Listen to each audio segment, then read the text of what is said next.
ఒక వ్యక్తి తన భార్యను కొడుతూ అత్తగారి ఇంటికి తీసుకువస్తాడు. అది చూసిన అత్తగారు, ఆడపడుచు, మరిది అందరూ ఒక్కసారిగా షాకవుతారు. ఎందుకు నా కూతురిని కొడుతున్నావు? మా ముందే ఇలా చేస్తున్నావంటే ఇంట్లో ఇంకెంత వేధిస్తావు అని అత్తగారు నిలదీస్తుంది.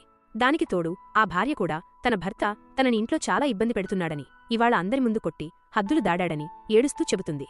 కాని అసలు నిజం వేరే ఉంది. ఆ భర్త ఎంతో బాధతో తన అత్తగారికి అసలు విషయం వివరిస్తాడు. అతను పనికి వెళ్లిన తర్వాత ఈమె తన ముసలి అత్తగారితో ఇంట్లోని పనులన్నీ చేస్తుందని, ఆమెను కొడుతూ వేధిస్తుందని చెబుతాడు. ఈమె మాత్రం హాయిగా నిద్రపోతూ ఆ ముసలామెను చిత్రహింసలు పెడుతుందని తెలిసి అతను తట్టుకోలేకపోతాడు. ఈ నిజం తెలుసుకున్న అత్తగారు తన కూతురి ప్రవర్తనకు సిగ్గుపడి వెంటనే ఆమెను చెంపదెబ్బ కొడుతుంది. ఇందుకేనా నిన్నింతలా పెంచింది? ఒక తల్లి మనసును గాయపరుస్తావా అని మందలించి ఆమెను వెంటనే సామాన్లు సర్దుకుని వెళ్లిపోమని చెబుతుంది.